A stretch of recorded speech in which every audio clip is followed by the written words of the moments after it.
Ülkelerimiz devlet ve millet kaynaştı.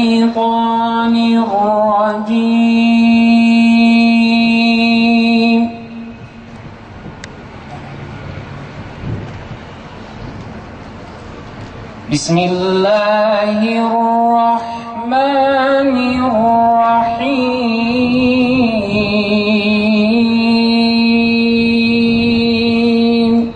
Sevindirmiştir. Üstelik mesleğinde 40. yılını dolduran ben müftünüzle ziyadesiyle bu mürüvvet gününden mutlu olduğumu ifade etmek istiyorum. Yolumuzu aydınlatan Efendimiz'e ve bütün peygamberlere salat ve selam olsun. Çanakkale Zaferi'nin yıl dönümünü yaşıyoruz. Bu vesileyle tarihimiz boyunca ilahi kelimetullah için can veren bütün şehitlerimize Yüce Allah'tan rahmet diliyorum. Bu için biz bugün burada sıradan bir kamu kurumu binasının temelini atmıyoruz. Zaman zaman haddini aşarak Diyanet İşleri Başkanlığı ile Tapu Kadastro Genel Müdürlüğü arasında ne fark var diyenler olmuştur bu ülkenin tarihinde. Ama bu öyle değil. Biz bugün sıradan, evet, bir kamu kurumudur ama sıradan bürokratik bir kamu kurumu binasının temelini atmıyoruz. Onun için diyoruz ki Diyanet İşleri Başkanlığı'nda bütün görev tanımları değişmiştir. Sonra ne yapmışız adını biliyor musunuz? Din görevlisi yapmışız. Biraz daha gitmiş, sonra adını cami görevlisi yapmışız. Görevimizi ve misyonumuzu caminin içine hapsetmişiz. Halbuki Türkiye değişiyor, milletimiz değişiyor, dünya değişiyor. Bizim o ilk 25 yıldaki adımız bize çok daha yakışıyordu. Biz tekrar o adımıza layık hizmetler yapabilmek için arkadaşlarımızla birlikte günde 24 saat çalışıyoruz.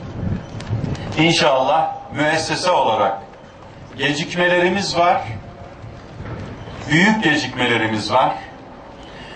Köyden kentlere göçte gecikmişiz Diyanet olarak. Büyük şehirler kurulurken o şehirlerin manevi hayatını tanzim etme konusunda gecikmişiz. Yurt dışına millet varlığımız göç etmiş, orada gecikmişiz. Sovyetler Birliği dağılmış, Yugoslavya dağılmış, dünya değişmiş, orada gecikmişiz. Bütün dünyanın bize ihtiyaç duyduğu noktalarda gecikmeler yaşamışız. Şimdi bütün mihrap görevlisi arkadaşlarımızla, bütün minber görevlisi, kürsü görevlisi arkadaşlarımızla, bütün hademe-i hayratla beraber bu gecikmelerimizi telafi etmek için uğraşıyoruz.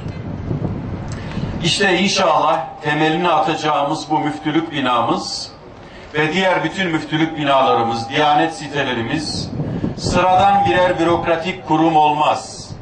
Müftülerimiz, hep öyle diyorum, öyle sıradan sadece imamların amiri olmaz. Şehrin bütün manevi hayatını, şehrin bütün manevi dinamikleriyle beraber harekete geçiren bir merkez olur diye umut ediyoruz inşallah.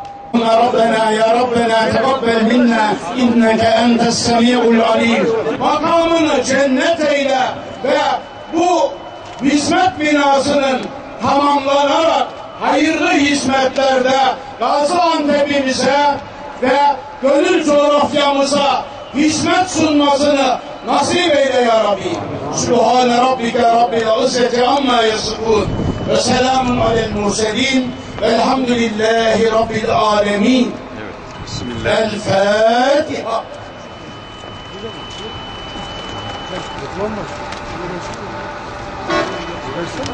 Bismillahirrahmanirrahim. Biraz isterseniz şöyle açılalım mı? Arkadaşlar. Açılamayız.